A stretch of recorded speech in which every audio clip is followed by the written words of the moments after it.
पहले अपने शिव गुरु के चरणों में प्रणाम करती हूँ, मैया पार्वती के चरणों में प्रणाम करती हूँ, नीलम दीदी हरेंद्र भैया के चरणों में प्रणाम करती हूँ, सभी गुरु भाई गुरु बहन के चरणों में प्रणाम करती हूँ। मेरे प्रणाम को स्वीकार कीजिए। गुरु भाई गुरु बहना, एक कथा सुनाने जा रहे हैं, कृपा करके कथा को ध्यान से सुनिएगा। ध्यान से सुनने से ज्ञान मिलता है। आधी अधूरी कथा नहीं सुनना चाहिए, क्योंकि शिव गुरु का अपमान होता है। पूरा कथा सुनने से कथा के रहस्य के बारे में पता चलता है और ज्ञान भी मिलता है। कथा में क्या बताया गया है, क्या समझाया गया, उसका ज्ञान मिल जाता है। इसलिए कथा को हमेशा पूरा सुनना चाहिए, आधी अधूरी कथा नहीं सुनना चाहिए।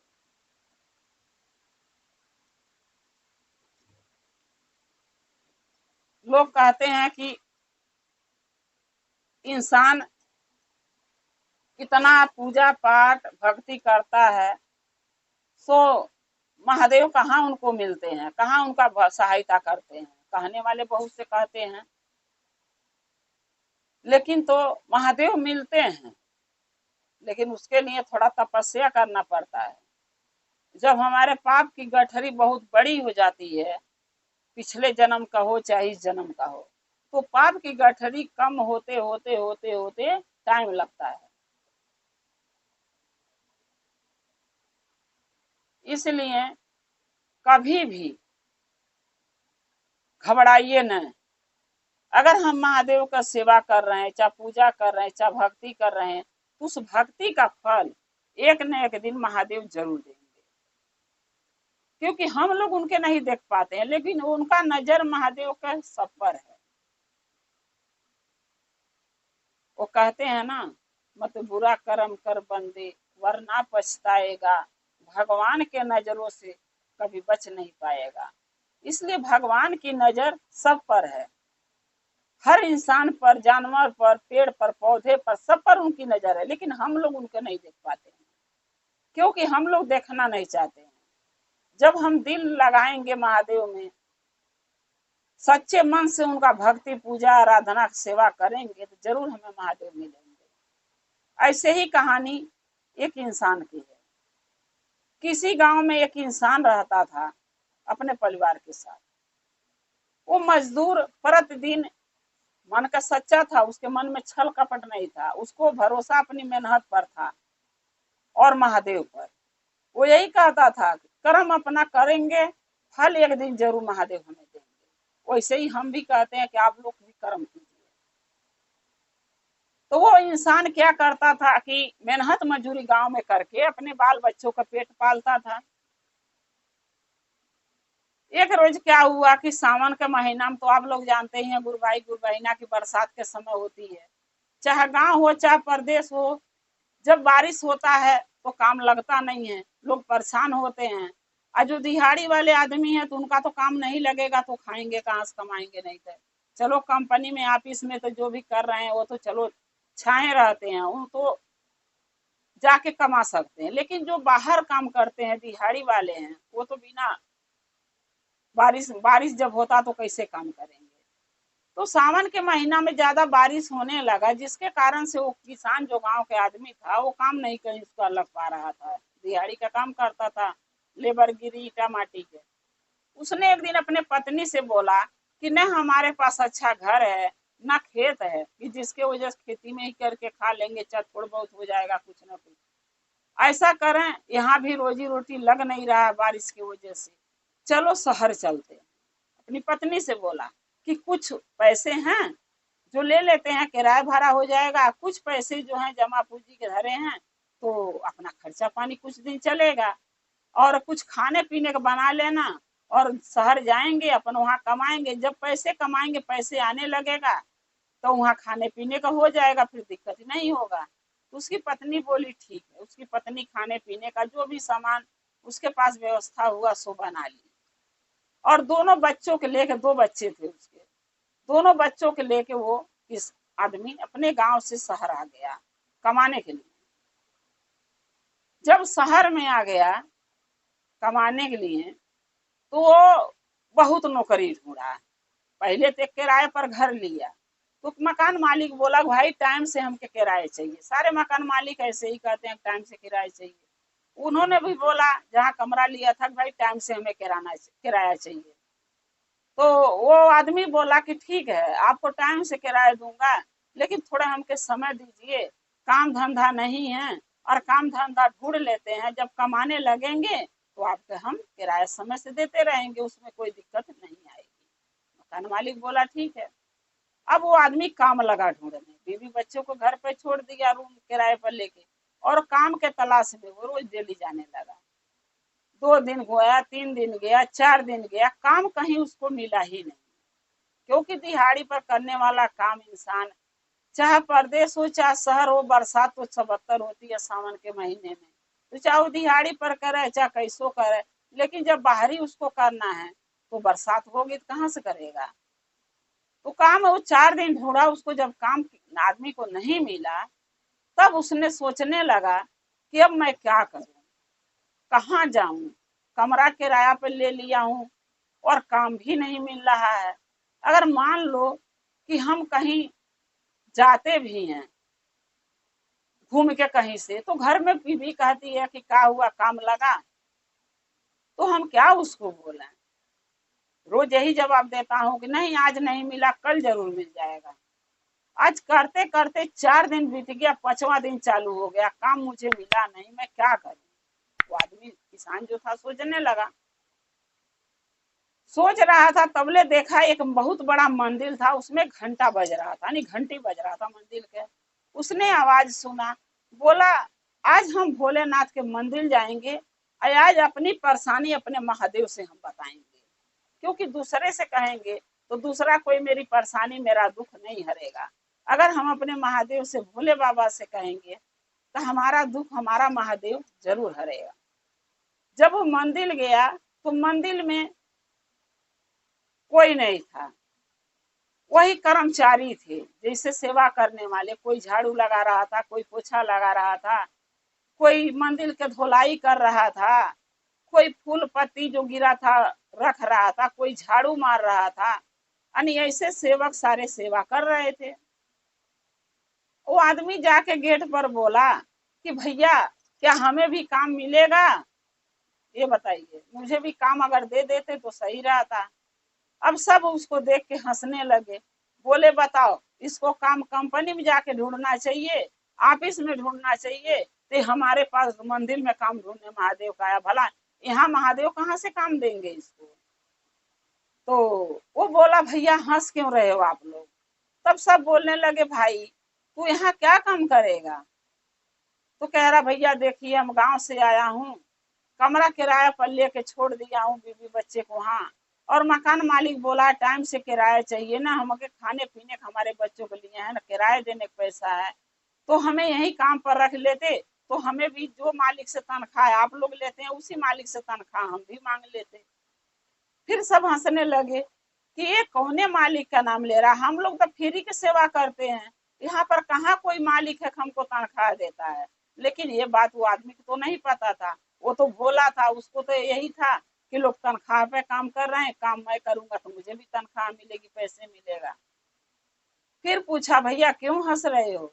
सब बोलने लगे कि भाई तुझे काम चाहिए तो तू कर, और बाकी बातें हम नहीं तुझे समझा पाएंगे, तुझे काम करना है, तुझे पैसे कमाना है तो तू कर। अब वो बेचारा लगा करने, सबसे ज्यादा मेहनत लगा करने, सोच के कि ज्यादा मेहनत करूंगा तो मालिक ज्यादा पैसे देगा, इस कारण से मेहनत वो ज्यादा लगा करने। सब चले जाते थे, लेकिन वो कुछ न कुछ वही करता रहता था महादेव के दरबार में, महादेव के मंदिर में। ऐसे करते करते 2 दिन 3 दिन वो सब आए सारे काम करने के लिए, सेवा करने के लिए, उसके बाद वो लोग आना ही छोड़ दिए। अब ये बेचारा अकेला पड़ गया, अकेला झाड़ू लगाता था, अकेला पोछा लगाता था, अकेला धुलाई करता था, अकेला पत्ता साफ करता था, अकेला फूल उठाता था, यानी सारे काम टोटली वो अकेला ही करता था। फिर भी उसको दुख नहीं होता था, अंदर से एक खुशी रहती थी कि हम महादेव के, भगवान के दरबार में हम सेवा कर रहे हैं, मेहनत कर रहे हैं, इस सेवा का फल, इस मेहनत का फल जरूर हमके महादेव देंगे, हमारी तनख्वाही हमें भोले बाबा जरूर देंगे। ये सोच के वो मेहनत करता था, उसके अंदर से खुशी रहता था, दुख नहीं रहता था कि सबका काम मैं अकेला कर रहा हूँ, वो दुखी नहीं रहता था, खुश रहता था। ऐसे करते करते 2 महीना बीत गया। 2 महीना बीत गया, कोई ना काम करने आया, ना कोई मालिक तनख्वाह देने आया। जब वो घर जाता था शाम को, तब उसकी पत्नी बोलती थी तनख्वाह मिला? तो कहता था नहीं, आज मालिक आए नहीं थे इसलिए नहीं मिला। मालिक आता था, वो पूछता था भाई पैसे दे, किराया तेरा महीना पूर गया, दूसरा महीना लग गया। बोला भैया मिलेगा तो दे दूंगा, अभी मिला नहीं है। जो घर से थोड़े बहुत पैसे लाया था उससे नून रोटी चलाया वो अपना परिवार का खर्चा। जो बना के कुछ खाना उसकी पत्नी लाई थी सर सामान, उससे सब खा के पेट भरे। करते करते 2 महीना से 5 महीना हो गया। जब 5वां महीना लग गया और उसको पैसे नहीं मिला, 5वां महीना लगा, तब वो जो सेवा करते थे सब मंदिर में, वो 2 4 5 लड़के आए। तब वो सबसे पूछने लगा भैया तुम लोगों के तनख्वाह मिला खा, मालिक आए थे तनख्वाह दिए हैं पैसा? वो सब बोले झूठ। बोले हाँ हमें तो मिल गया, तुम्हें नहीं मिला। अब मजाक उड़ाने के लिए भाई तो गुरबाई गुरबाइना इंसान बहुत तरह का है, कोई दुख समझता है, कोई किसी के मजबूरी के मजाक उड़ाता है। वो सब लगे बोलने हाँ मुझे तनख्वाह तो मिल गई, तुम्हें नहीं मिला? बोला नहीं भैया, हमें तो मालिक आए ही नहीं मंदिर में, तो हमें तनख्वाह देंगे कहाँ से, हमें तो कुछ मिला ही नहीं। भैया हम बहुत परेशान है, कब मालिक आएंगे बता दो ना, चाहे उनका फोन नंबर दे दो, फोन कर लूँ मैं, अब बोल दूं हमें पैसे की जरूरत ही है। सब बोले कल मालिक आएंगे, कल आना। फिर बेचारा घर गया, फिर उसकी पत्नी पूछी पैसे मिला? बोला नहीं आज मालिक नहीं आए, कल आएंगे, कल मुझे पैसे मिलेगा। फिर मालिक मालिक जो कमरे का मकान मालिक आ गया, बोला किराया दे हमार। बोला भैया कल दूंगा। बोला नहीं कल परसों कहता है तू देता नहीं। बस क्या किया मालिक, मकान मालिक सामान उठा के इसका लगा फेंकने। बस वो क्या किया, वहां से सामान उमान बीवी बच्चे को वही छोड़ दिया। बीवी से बोला मैं अभी आ रहा हूँ, तू यहीं रहियो। फिर चला गया वो मंदिर में रात में, जानते 8 9 बजे की बात है, रात में चला गया। बोला हे भोलेनाथ, हम इतना दिन से यहाँ नौकरी कर रहा हूँ, सेवा कर रहा हूँ, लेकिन कोई मालिक ही नहीं आया कि मुझे तनख्वाह दे। हे महादेव मैं क्या करूं? घर पर गया हूँ तो मकान मालिक सारा सामान हमारा बाहर फेंक दिया, कपड़ा लत्ता बर्तन, बच्चों बीवी सबको बाहर खदेड़ दिया। बाहर हमारे बीवी बच्चे खड़े हैं, मैं क्या करूं महादेव? मुझे कैसे मैं रहूंगा, कहाँ रहूंगा? मुझे पैसे चाहिए है भोलेनाथ, हमारी सहायता कीजिए, मालिक को भेज दीजिए कि पैसे दें ताकि हम मकान मालिक के दे दें, हमारा बीवी बच्चे घर में चले जाएं। बाहर खड़े हैं सब। अब भोलेनाथ उसका पुकार सुन लिए। देखिए गुरु भाई गुरु बहना, सच्चे मन से किया हुआ पुकार महादेव जरूर सुनते हैं। वो सच्चा था मन का, सच्चे मन से महादेव के सहायता के लिए पुकारा। जब वो पुकारा तो महादेव कैलाश पर से उठे और सीधा एक सेठ का भेष बदले और चले गए उस आदमी के घर जो मंदिर में सेवा करता था। उसके घर महादेव गए और पूरे जितना दिन 5 महीना जो काम मंदिर में करके सेवा किया था, 5 महीने का तनख्वाह महादेव एक सेठ के रूप में जाके उसके घरे उसकी पत्नी को दे आए। बोले ये पैसे लो, आपके आदमी भेजे हैं, हमारे पास काम करते हैं। सो उनका तनख्वाह बना था, इतना दिन काम किए थे 5 महीने से, इतना पैसे बना था। और वो हमके बोले हैं कि ले दे आओ, मैं दे रहा हूँ, आप किराया इनका चुका दो। 5 महीने का किराया उसकी पत्नी मकान मालिक के चुकाई और 5 महीने के एडवांस भी दे दी। और फिर उस मकान मालिक ने बोला कि जाओ कमरे में रहो। उसके बीवी बच्चे रूम में चले गए रहने के लिए और सर सामान सब घर में मकान मालिक उठवा के रखवा दिया अपने लेबरों से। अब वो घर में रहने लगे और यहाँ ये महादेव के सामने रो रो के विनती प्रार्थना कर रहा था। जब काफी रात हो गया तब पुजारी आए, बोले बेटा अब घर जाओ, मेरे को मंदिर बंद करना है। अब बेचारा घर निकला वहां से मंदिर से वो आदमी किसान और घर जाने लगा। सोचते गया राह में कि मैं क्या जाके बोलूंगा, न पता मेरी बीवी घर में होगी बाहर होगी, कहाँ चले गए होंगे बीवी बच्चे, मेरे को तो तनख्वाह नहीं मिला, मैं कहाँ से कर्जा चुकाऊंगा मकान मालिक के पैसा। जब घर गया तो देख रहा कि न सामान बाहर है न बीवी बच्चे बाहर हैं। तो एक आदमी से पूछा भैया मेरे बीवी बच्चे देखे हो, मकान मालिक आज बाहर खदेड़ दिया था, देखे हो? सब बोले अरे तुम्हारे मकान मालिक तो घर में फिर वापस दे दिया, बीवी बच्चे के मकान दे दिया रहने के लिए, तुम्हारे बीवी बच्चे घर में हैं। बोला सही बात है भैया, बोला सब है। वो बगल वाला बोला हाँ। घर में जाके देखा तो बीवी बच्चे सारे घर में बैठे हुए, आराम से खाना पीना बन रहा है, रुपया पैसा घर में हो गया, धन दौलत। महादेव उसका भंडार घर में इतना भर दिए, अनाज पानी राशन, कि उसको कभी कमी नहीं होगा खाने की। महादेव उसके घर में अनाज पानी का भंडार भर दिए, कपड़ा लता बिक्को जेवर सब, बच्चे अच्छे अच्छे नए नए, उसकी पत्नी बच्चे कपड़ा पहने हैं, जेवर बिक्को पहन रखी पत्नी, घर द्वार में रखने की व्यवस्था हो गया, अनाज पानी की व्यवस्था हो गया, साग सब्जी की व्यवस्था कर दिए, अब पैसे भी दे दिए। तब वो किसान बोला अपनी पत्नी से कि कैसे हुआ चमत्कार, कौन ले आके इतना सारा पैसे और अनाज घर में रख के गया, मकान मालिक कैसे तुम्हें घर में रहने दिया है। तब उसकी पत्नी बोली आपका मालिक तो आए थे। बोला हमारा मालिक? पत्नी बोली हाँ, उसकी किसान की पत्नी बोली हाँ, आपका मालिक आए थे, सेठ, बहुत बड़ा सेठ थे, और बहुत ज्यादा पैसे बैग भर के पैसे लाए थे, अब पूरे बैग का पैसा हमारे घर में दे दिए मुझे। बोले मकान मालिक का किराया चुका दो और एडवांस भी इसके मुंह पे मार दो। सो मैंने 5 महीने का किराया भी दे दिया, 5 महीने के एडवांस भी दे दिया, और इतना धन, गाड़ी के ट्रक का धन दौलत, अनाज पानी लदवा के हमारे घर में देखिए धर दिए हैं। इतना सामान हो गया कि कोई चीज की अब कमी नहीं हमारे पास। तब वो इंसान सोचने लगा, किसान, कि मेरे को तो कोई सेठ मिला ही नहीं, कोई मालिक मिला ही नहीं, तो हमारे घर में दिया कौन है। तब उसको याद आया कि हमने महादेव से ये चीज मांगा था कि हे भोलेनाथ हमारी सहायता कीजिए, हमारे मकान मालिक हमारे बीवी बच्चों को सामान के साथ बाहर खदेड़ दिया है, हमारी सहायता कीजिए कि उसका पैसे दे दूं ताकि हमके रहने का घर मिल जाए।